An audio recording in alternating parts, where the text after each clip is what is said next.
Is far-right nationalism a new global movement? Is the rise of right-wing populism the answer to the world's problems?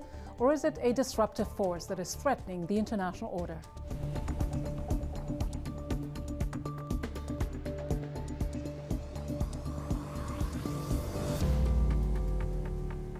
Hello and welcome to Bigger Than Five with me, Ghida Fakhry.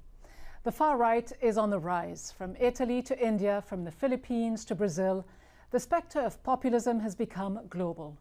In Europe, far-right parties have made headway like never before since World War II. In several EU countries, they have stripped a significant number of seats from the centre.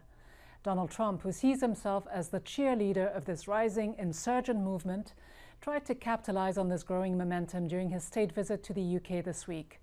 But beyond their populist slogans, what can these political disruptors actually achieve? From this day forward, it's going to be only America first. America first.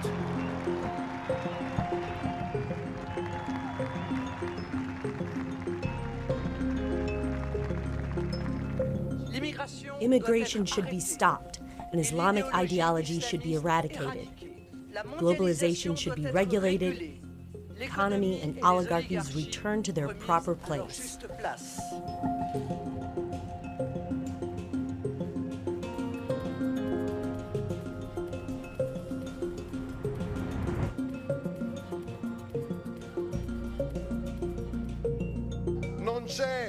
There are no far right here, but the politics of good sense. The extremists are those who have governed Europe for the past 20 years in the name of precariousness and poverty.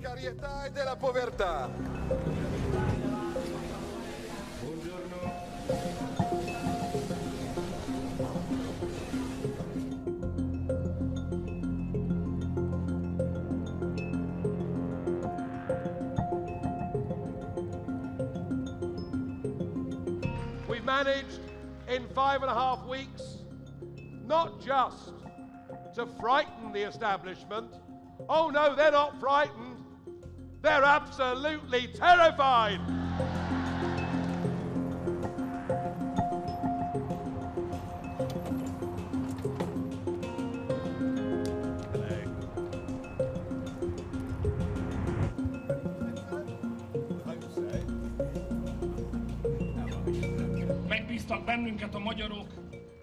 Hungarians commissioned 3 things from us.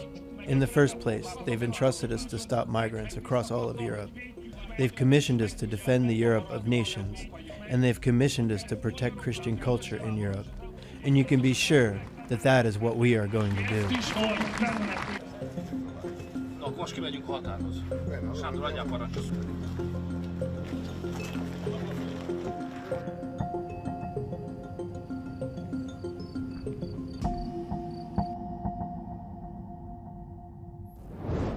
So as the populists march on, the leader of the pack remains at the helm here in Washington.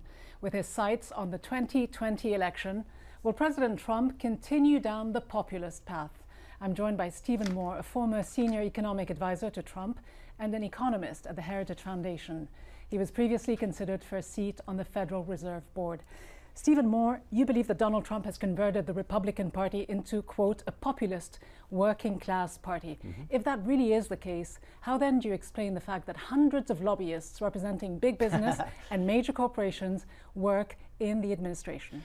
Well, look, there's lobbyists all over Washington, D.C., but I do think that Donald Trump has been a president who has really taken a lot of positions that are populist, that on immigration, on trade, on cutting taxes. You know, if you look at the way he won the election in 2016, he won a lot of these kind of middle-class voters and middle America. And by the way, having worked for the campaign, I think a lot of Americans were disgusted with both the Republican and Democratic Party. But they were disgusted by corporate interest, and he specifically campaigned on this promise of draining the swamp. Sure. In other words, ridding Washington of its corporate interest. That's not what he's done. So President Trump, in my opinion, is a very pro-business president, and which is good. We're creating a lot of jobs. Our businesses are financially healthy. He's unapologetic about that. But I can point to you a lot of areas where he's taken on the big businesses. The big businesses don't like his trade policy with respect to China, with respect to Mexico. He's taken on the big drug companies in terms of drug prices. He's taken on Google and some of the big, technology companies. But he's not taken on the lobbyists who represent them. That's not exactly what a working class party looks like. Well, I mean, when he's coming out against a lot of these firms, I think he does what I think he thinks is best for America. This is what putting America first is about. I think it would be unfair to say that he just represents corporate interests, because there's so many issues where he's really butted heads with corporate America. Well, and by the way, a lot of the corporate, the Chamber of Commerce and a lot of those major business groups, they didn't even support Trump when he ran for president. Sure, but I mean, advocacy groups are finding it quite concerning that he is allowing so many of the representatives of big business to be involved within the government. I have a whole list here that's published on Open Secrets. You can take a look. We can go through the names one by one. It's an 8- and 9-page long document that shows to what extent there is an infiltration of these sort of big interest influences within the administration. So my question to you is, how does that square off with the idea of being a populist who's working for the average working class person? So, I'm not familiar with the study you're talking about, and so I can't really comment about it. I will say this, that there are a lot of businessmen and women who are in the Trump administration. This is, as I said, this is a very pro-business administration. He wants American companies to outcompete China and Japan and Germany and other countries. Now, you look at somebody like Wilbur Ross, who's our Commerce Secretary. He has been an extremely successful business person. Some people say, oh, he's representing this interest or not. But I think what makes Trump a kind of unique president is that he's brought in people who've been successes, in terms of business. And we need that. I think we need to run Washington and our government more like a business, pay its bills, be efficient, be productive, and I think that's the change that Trump has brought. But are you then misleading the public by saying that you represent their interests? Some advocacy groups are going even further. They're calling it, quote, a takeover of government by an extremist faction of the corporate class.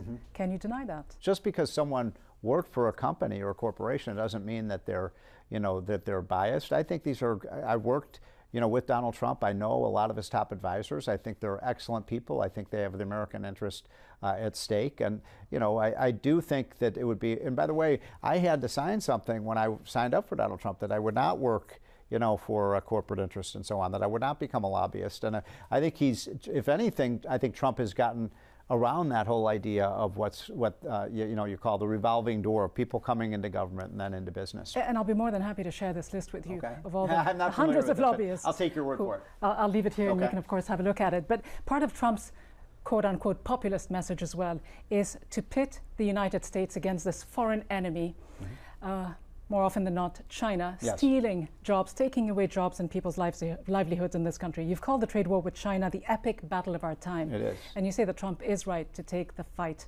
to Beijing. How does an all-out trade war with this new economic superpower actually benefit the United States?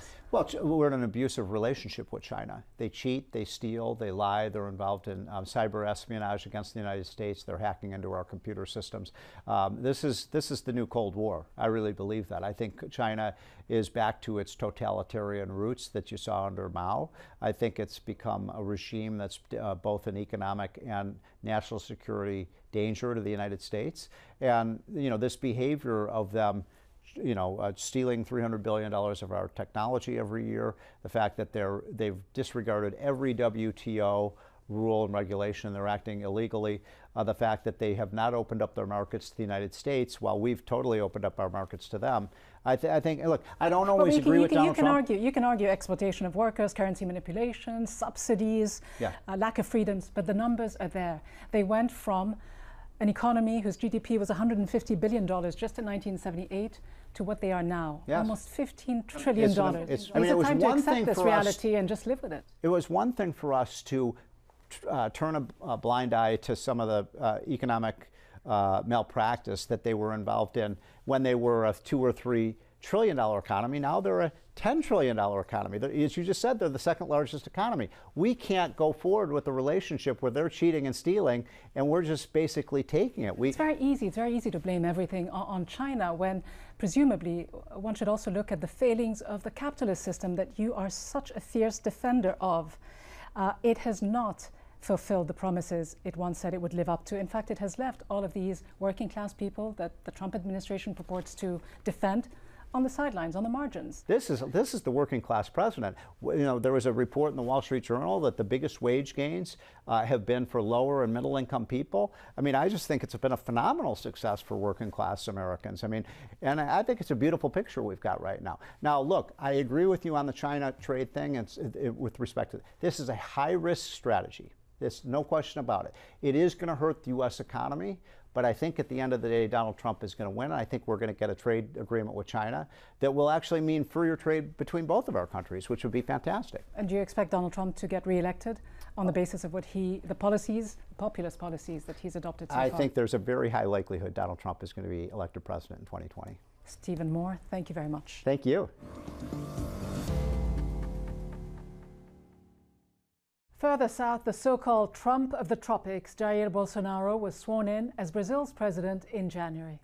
The former army captain ran on easing gun laws and promised to stamp out crime. In the first 4 months of his presidency, 558 people were killed by police in Rio de Janeiro alone. That's nearly 5 killings per day, according to the government's own data. And while thousands gathered on the streets of Rio last week in support of Bolsonaro, we went to Sao Paulo to hear how Brazilians there view their populist president. A gente fica muito vulnerável, né?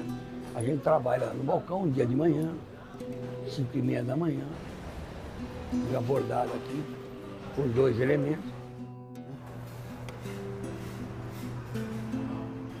onde um cara me empurrou um revólver, me colocou no peito, me levou lá dentro.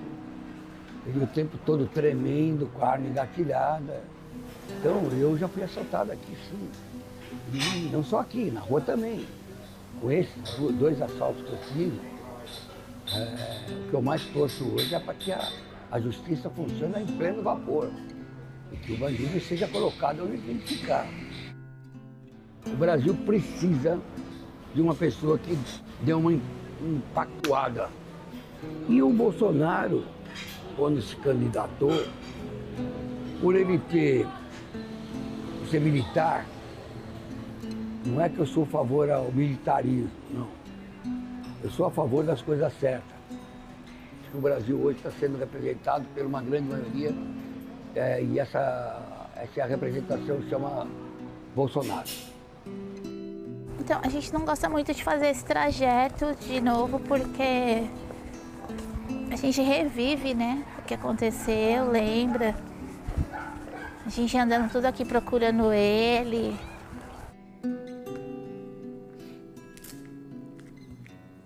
O meu irmão, Paulo Alexandre Gomes, ele tinha 23 anos na época em que infelizmente foi assassinado pela Polícia Militar de São Paulo. Essa é uma das últimas fotos que a gente tem dele. A ascensão do período Bolsonaro no Brasil, para nós, familiares de vítimas, é uma clara evidência, né, de que nós já estamos vivendo e vamos viver tempos cada vez mais sombrios, né, porque ele representa toda essa violência, né? Ele incentiva, ele facilita, né? Então, quando ele flexibiliza os decretos já existentes, o próprio mexe no Estatuto do Desarmamento, por medida provisória, né, muda regras de posse e porte de arma, né, aumentando o acesso das pessoas ao armamento. Isso pra gente não é nem um sinal, é escancarado o fato de que as forças estão totalmente desfavoráveis, né, para essas pessoas negras e pobres e periféricas. Então, para nós, ele hoje, né, a conversa que a gente sempre tem como familiares, ele hoje é o nosso pior inimigo.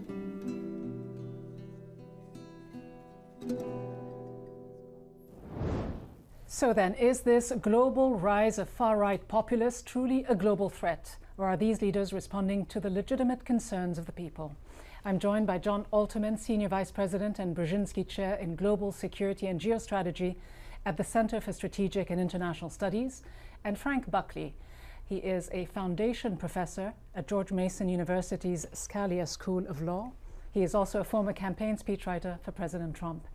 Welcome to you both. Frank Buckley, you call Donald Trump a liberal nationalist. You say that whatever is happening in Europe has nothing whatsoever to do with Trump. Many people in Europe would actually disagree. They see a common thread between the populists on the other side of the Atlantic and here in the US. They may well do so, but I think it's important to recognize that when Americans talk about nationalism, they're talking about the country of Lincoln and Jefferson, and to the extent that you're anti-liberal, as populists may be, you're something less than an American nationalist. But you're not happy with your country. Today when we talk about far-right nationalists and populists, would you agree that there are common themes that link them all together and bind them, that they have exploited, and when I say they, the leaders in Europe, in South America, in India, in the Philippines and other countries, they've exploited what Trump also has done quite successfully. They've made this appear as a fight against the elites, against the establishment, against the unwanted migrant. They've shown that this is a struggle, in their words, for the working class.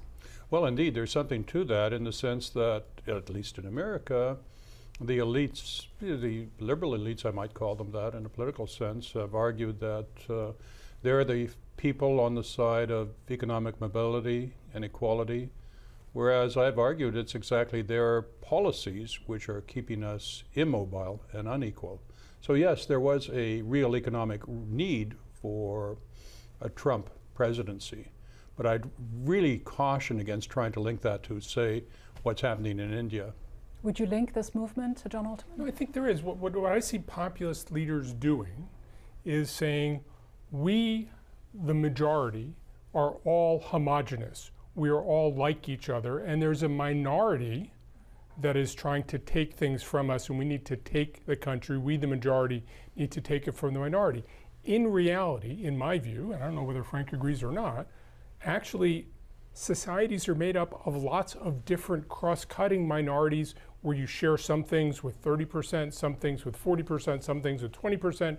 So everybody has so many different identifiers. Everybody is simultaneously a minority and majority, and you trade off. That's the way democracy works. The way autocracy works But is that the way democracy works? Because it sounds like exclusionary politics, which could be very detrimental, as you say, to minorities in many countries.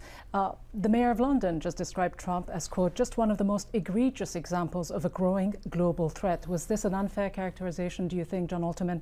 Or is he right in putting all of these different players who prey on people's fears, who scapegoat minorities in the same basket? Again, what seems to me to be the threat is saying to a group of people, you are all the majority and these people are taking away from you. In fact, we are all part of minorities, we're all part of majorities, and we give and we take, and that's how societies work. That's how politics works. And let me say something again about American nationalism and how this being a country of all the minorities you're talking about, there's something that's rather un-American about wanting to privilege one group over another. That is to say, we're the country of Johnny Cash and Aretha Franklin and Coolio and a whole bunch of people. Now look, you can... But who's talking about privileging one group over another, except for Trump and his group? I mean, this is a pluralist society, isn't it? I disagree with that. I don't believe he is, but yet, while there are people who do that, that makes them less than American as far as I'm concerned. What they haven't recognized is that to be an American means you have to embrace all the very different strands in our country. You say you don't believe that's what he's doing, but isn't he doing exactly that with migrants, with so-called invaders from Mexico, with the Muslim ban, with really trying to keep people out and wanting this country to be first and foremost for Americans? Yeah, well, see, if you're an American nationalist, you prefer Americans to non-Americans. So there's nothing anti-American about saying we need borders. As for the... nobody says we shouldn't have borders. I mean, but the issue is, do you essentially deny the incredible process by which foreign populations become American. That's been the history of the United States.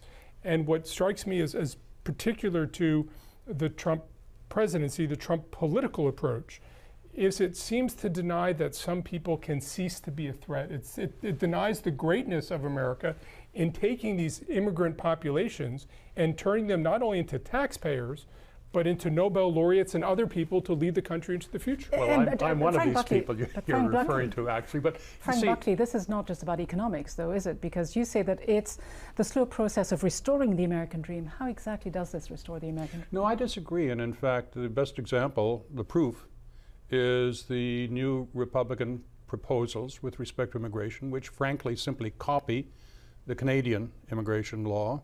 I don't hear anyone saying that Canada is anti-liberal or should be attacked in any particular way.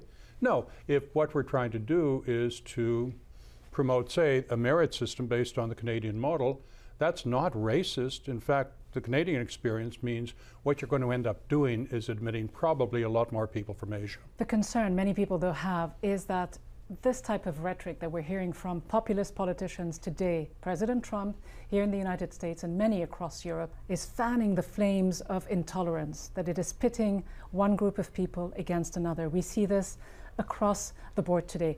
Is there a risk that many of these liberal democracies, as we call them, run the risk of becoming undermined, that their values become undermined? Yeah, it feels to me that there's a coarsening of politics, that part of politics is assuming that if you lose once, you can win the next time. And it seems to me that baked in to the populist idea is a sense that there are people who have rigged the system and we have to take it back and never lose again. And it seems to me that part of what makes democracy work is an assumption that sometimes you win and sometimes you lose, and you're just as legitimate as a loser as you are as a winner. And it sounds like this perpetual victimization that we hear often here. Yeah. Frank Buckley, would you agree? No, yes, there's a lot of that going around. I wish people had thicker skins. You know, the only people who have problems with the legitimacy of the Trump administration are people on the left, which reminds one of what one admitted populist said. Huey Long said, if fascism ever comes to the United States, it'll come under the label of anti-fascism. But aren't we seeing the beginnings of that in many respects? With some of the rhetoric that's being used, it's vitriolic, many people would argue. We also see a breakdown in the institutions of the state. I mean, can you say, frankly, that President Trump hasn't been undermining the independence of the justice system, the independence of the free press? Can you say that? He's not been a model of civility, I will grant you that. And his tweets on the way into London just reinforce that. Yeah, but that said, when you look at policies, as I say, the idea of a Canadian system, or indeed the idea of preferring Americans to non-Americans, well, that's precisely the definition of nationalism. What about refugees? I mean, it seems to me Canada has an exemplary way of welcoming refugees. The U.S. has not only cut the number of refugees, but has eliminated the possibility of many Muslims even visit the United States. I think we agree on the idea. Yeah. The problem is in the implementation. It seems to be these people are dangerous, it's us against them, and that us, them, instead of we, right, is a different approach. I quite agree with you about refugees, by the way. So where do we go from here? Do we see an increase in populists around the world? Do we see a trend towards deglobalization? What is the answer to many of the world's? I think ultimately populists can't deliver what they promise. That there's always something, populists often, the movements get started on the charisma of a leader. But either after the leader dies or leaves the movement or just can't fulfill all the promises, people see through it. Democracy, and I distinguish democracy from populism, this sort of messy, everybody's in the minority, is slow, it's messy, it's inefficient, but it's better than all the other stuff. Yeah. And I think we have to get back to understanding it's not perfect, but it's better than all the alternatives. Are we seeing the slow demise, the slow decline of democracy? No, I don't think we are. It may be so in other countries, but in this country, if that is happening, it's only happening because some people are questioning our constitutional norms. But in the end, look, I think Americans have self-correct. Are they questioning constitutional norms, or are they questioning the way the president has behaved in many respects? Well, you can certainly criticize Trump's tone. He does not speak like a gentleman. Let us admit that. It's fairly easy to do.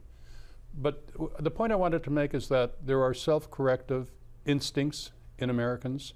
They don't have not ever let things get out of hand too much, and one can take some comfort from that. So, you know, there was that famous telegram from Austria in World War I, situation desperate but not serious. So you're not concerned? But I do think that we are slipping in the world, we are slipping in the way we relate to each other. It will take a while to dig out. I'm not sure we're going to get back to the level we were in terms of people trusting the United States, in terms of Americans trusting each other. I think this is going to take some time to heal, and it may not heal completely. And yet there seems to be a serious erosion of trust, again, also on the part of the populace around the world with the status quo, with the establishment. What is the best remedy? Well, want of trust or simply political disagreement? The latter is perfectly appropriate. All right. Frank Buckley, John Alterman, thank you both very much. Thank you. And with globalism now in retreat, will this far-right populist revolt address the economic and social challenges facing many countries? For now, it appears to be a force that thrives on exclusionary politics, disruption and division more than anything else. From me, Ghida, Fakhry, and all the team here in Washington, thanks for watching. See you next time.